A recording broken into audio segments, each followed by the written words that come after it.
उद्या होणाऱ्या नीट परीक्षेसाठी अकोला जिल्हा आणि पोलीस प्रशासन पूर्णपणे सज्ज झाले आहे। 17 परीक्षा केंद्रांवर कडेकोट सुरक्षा व्यवस्था तैनात करण्यात आली असून आज शिवाजी महाविद्यालयात मॉक ड्रिल पार पडली। राष्ट्रीय पात्रता व प्रवेश परीक्षा अर्थात नीट परीक्षेच्या पार्श्वभूमीवर अकोला जिल्हा प्रशासन आणि पोलीस यंत्रणेने सर्व तयारी पूर्ण केली आहे।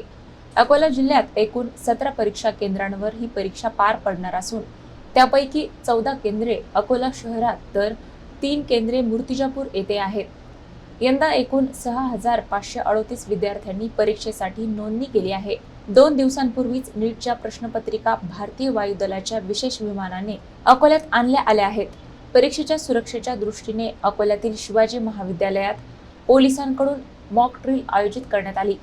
यावेळी परीक्षा समन्वयक ज्ञानेश्वर तायडे, शहर पोलीस उपअधीक्षक सुदर्शन पाटील तसेच विविध पोलीस ठाण्यांचे अधिकारी उपस्थित होते। सर्व केंद्रांवर जवळपास 110 पोलीस अधिकारी आणि कर्मचारी तैनात करण्यात येणार असून परीक्षा शांततेत आणि पारदर्शक पद्धतीने पार पाडण्यासाठी प्रशासनाने विशेष खबरदारी घेतली आहे।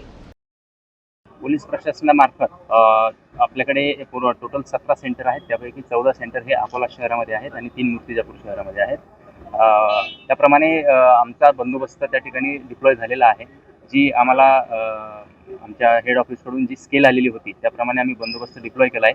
एकूण 25 अधिकारी, ज्यामध्ये DYSP, PI आणि API PSI, त्याचप्रमाणे 135 हे पोलीस अंमलदार त्या ठिकाणी आम्ही डिप्लॉय केलेले आहेत। हे सेंटरचा बंदोबस्त। त्या व्यतिरिक्त बाहेर ट्रॅफिक सुरळीत राहावी आणि विद्यार्थ्यांना सेंटरला पोहोचण्यासाठी व्यवस्थित मार्ग असावा आणि त्यांना अडचण येऊ नये यासाठी ट्रॅफिकचाही बंदोबस्त आम्ही डिप्लॉय केलेला आहे।